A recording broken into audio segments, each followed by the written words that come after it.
Station, this is Houston. Are you ready for the event? I am ready for the event. Bullock, Texas State History Museum, this is Mission Control Houston. Please call station for a voice check. Station, this is Bullock, Texas State History Museum. How do you hear me? I hear you loud and clear. How about me? Perfect. Tim, I'm going to hand you over to James McReynolds, our Public Programs Manager, and take it from there. Hi, Tim. This is James. Thanks for joining us. Sounds great. Sounds great. It's my pleasure, James. Well, we've got 14 really excited kids here that want to ask you some questions, but before we do that, can you briefly tell us about your background and your current mission?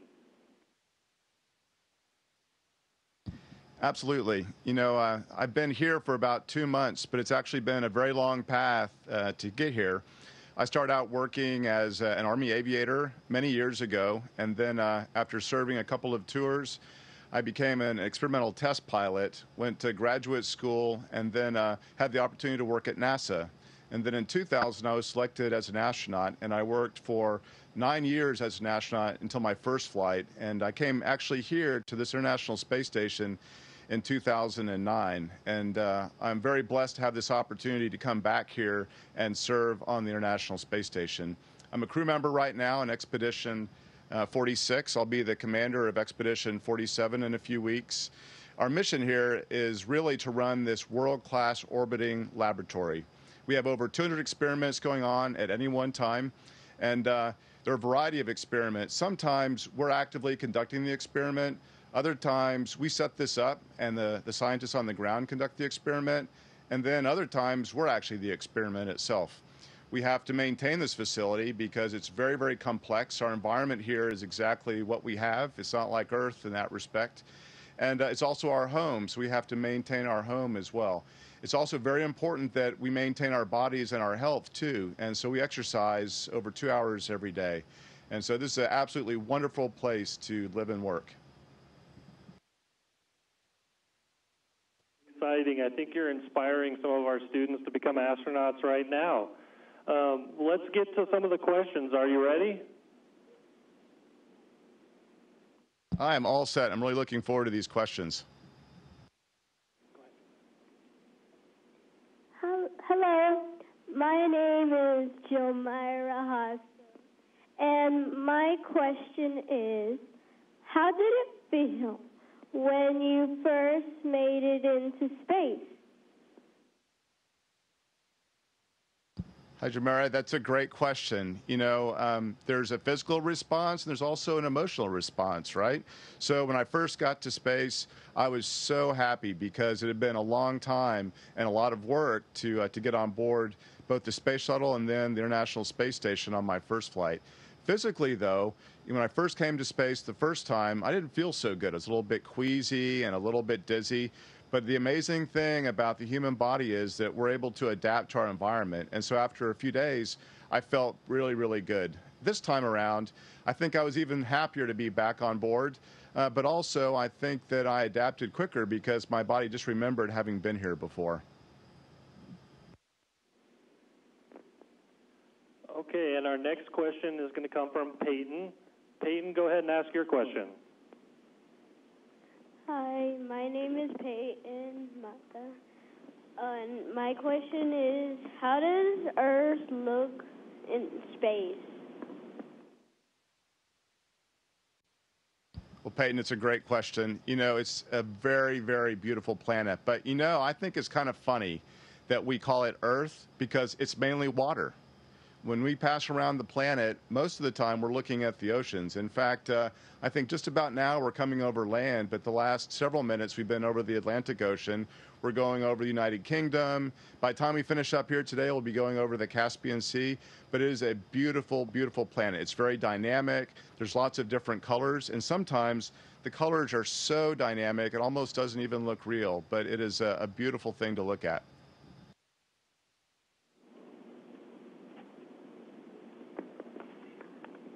Hi, my name is Eileen, and my question is, what kind of work do you do every day while in space?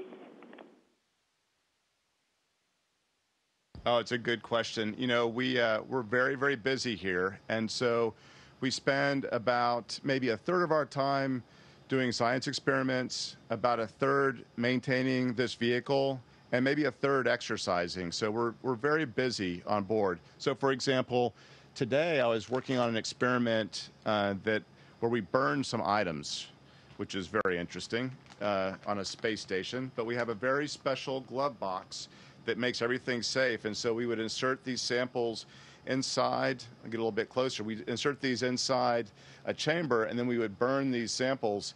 And what that is for is the scientists on the ground, they can understand better what happens to materials in space if they were to get on fire. And so they change the speed of the airflow and use different materials, and from that they can learn all kinds of things. And so I've been the helper to the scientists in a lot of respects for that. And so also we maintain the vehicle, and we have lots of tools. Here's an example of some of the tools we have. You know, we become the plumber and the electrician and the mechanic here on board Space Station because there's only 6 of us, and we're the guys and gals who have to take care of this place. And so we have special procedures that are prepared on the ground, and from those procedures and our training with the tools, we're able to maintain the vehicle and keep things in working order. And we have lots of spare parts too if something were to break. And then also we exercise every day. And, you know, one of the weird things, I think, is that we actually run in space. And so the question is, well, how do you run if there's no gravity, right? Because we're floating. And if you're floating all the time, how do you get back down on the ground in order to do your running? So we have this special harness that we put on. And I'm not going to put the whole thing on, but you can see how it works. You put this harness on, and then we attach bungee cords that pull us down to a treadmill, and that allows us to run. And it's very important for us to put load on our muscles and our bones to keep us strong for when we come back home.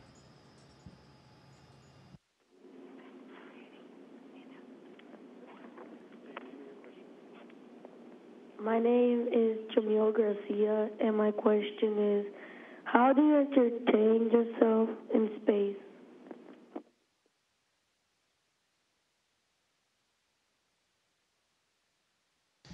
You know, we have just a little bit of free time, but we do use that time to entertain ourselves. I think my favorite thing to do on Space Station is go to one of the windows we have here and take photographs, because it's just unbelievable how beautiful this planet is.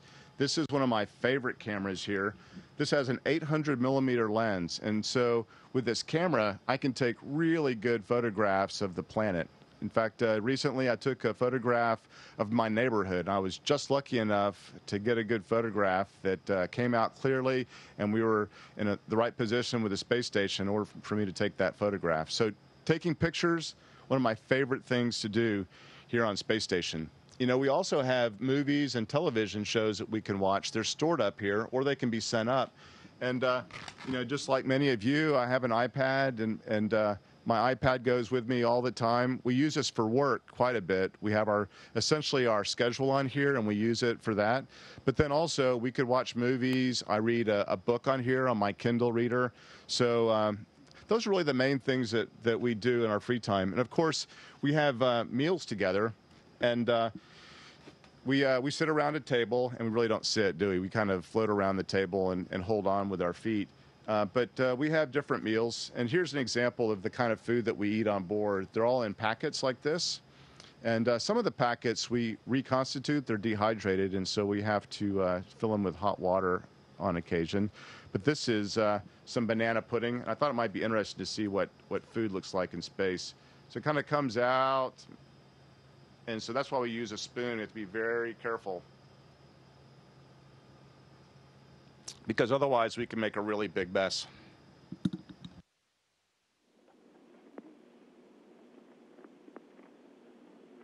Hi, my name is Sisto, and what is it like just floating in midair?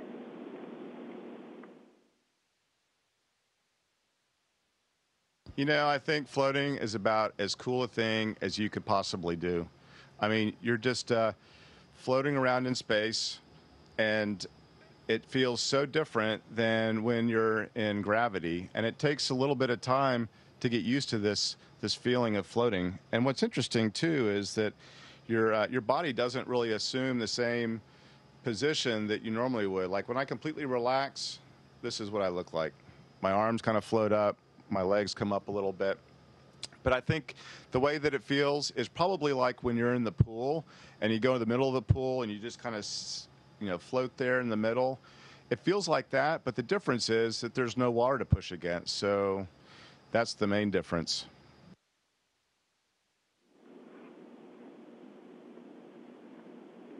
My name is Itzel, and my question is, how do you communicate with NASA?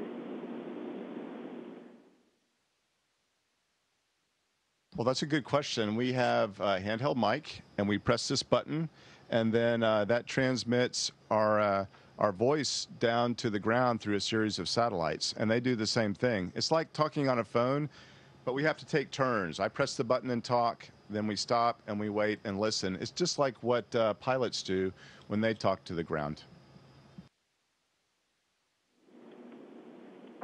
Hi, my name is Diana, and my question is, what is the most important things you need in space?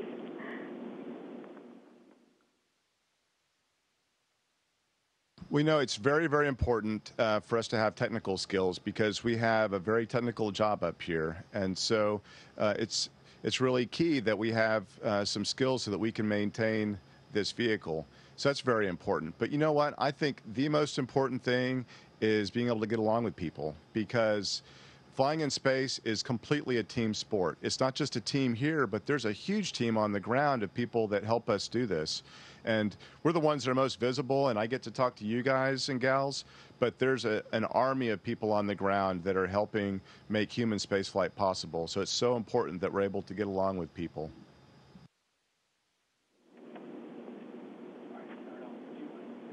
Hello, my name is Leonardo. My question is, what's the hardest part living in the space station? You know, I think the hardest part on Space Station, Leonardo, is keeping track of stuff. Let me give you an example. So I'm convinced that if I were to carry more than 3 things in my hand at a time, I am going to lose one of those items. So say I have like these 3 pens and I'm looking around and all of a sudden I can't, oh my goodness, there goes my pen. And so you have to be very careful about how you take care of your things. And what that means is that you just work differently. You have to make sure that you're always planning where things are located and where you put them down, because they don't just sit on the table. They could sit on the wall or on the ceiling, or they could just float behind one of these racks here. And so it's important for us to keep track of our things. I think that's the hardest part. Hi, my name is Sonia. What kind of problems come up during a mission?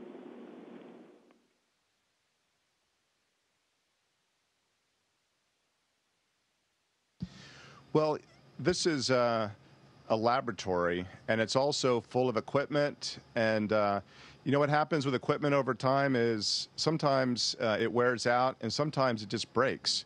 And so those are the kinds of problems that we have to deal with on board. In fact, we had a problem with a break on a mechanism outside when we first came on board. And so we had been on Space Station for 6 days when we had to go do a spacewalk and fix that. And then a couple weeks later, we had to do another spacewalk in order to fix a piece of electrical equipment so that we could gain energy from our solar arrays. And so we had to do these spacewalks, which is a lot of organization and work for us to put together in order to do.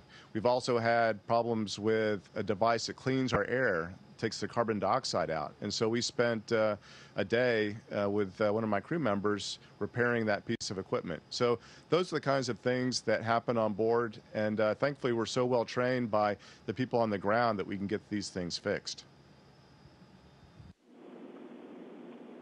Hi, my name is Jezreel.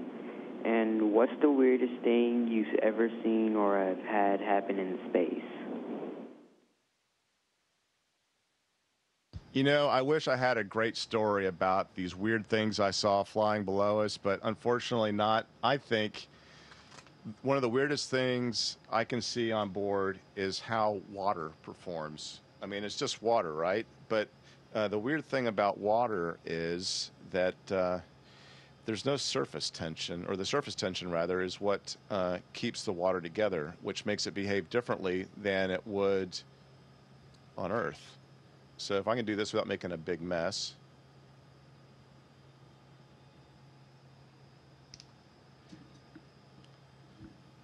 So this big drop of water, let's see if I can coax it back up. To me, this is very strange, right? Water is not supposed to look like this. And it's not supposed to be inflated either.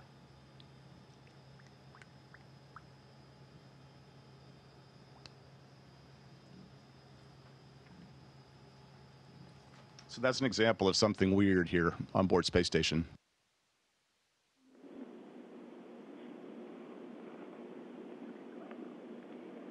My name is Elise. Why do you choose to become an astronaut or work for NASA?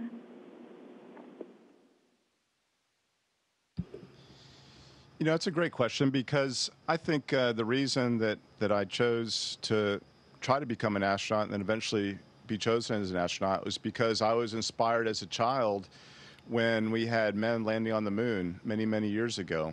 And it seemed like it would be such an adventure to fly in space. And it has been a tremendous adventure, but the thing that I've learned from this is that it's not simply the final bit of flying in space that was so neat. The adventure really was the path along the way. And so I'm very, very grateful to have had this opportunity.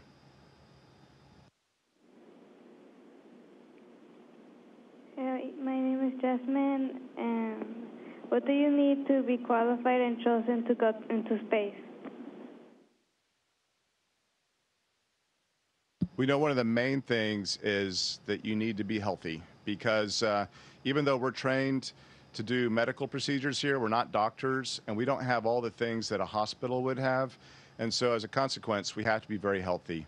But also, we have to be very well trained in all the technical aspects of our job, doing spacewalks, being able to use the robotic arm outside, because we capture visiting vehicles that have our supplies, and then all the different activities we do on board to include the science. Those are the things that we really need to know how to do.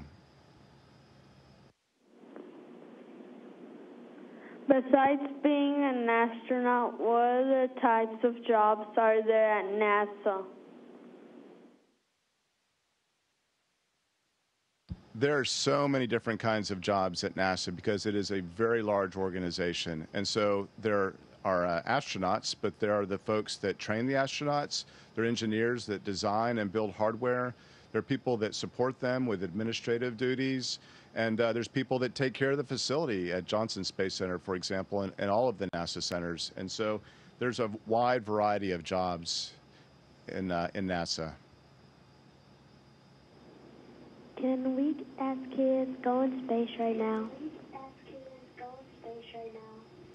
No, I am so sorry that kids can't go in space yet. I hope that someday all kids will be able to go into space. But right now, it takes a lot of energy for a rocket to get people into space and supplies into space. And it's a very demanding job, actually.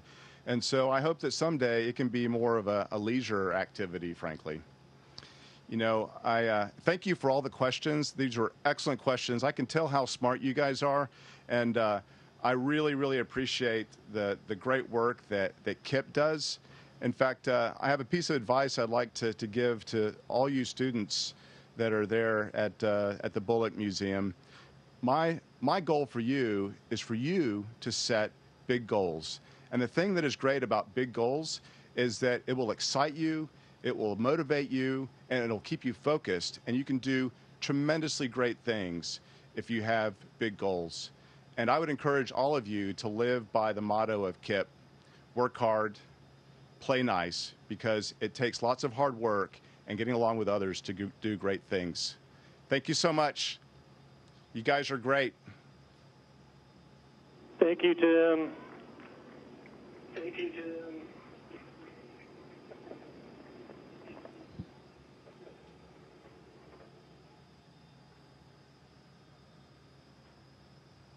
station. This is Houston ACR. Thank you. That concludes our event.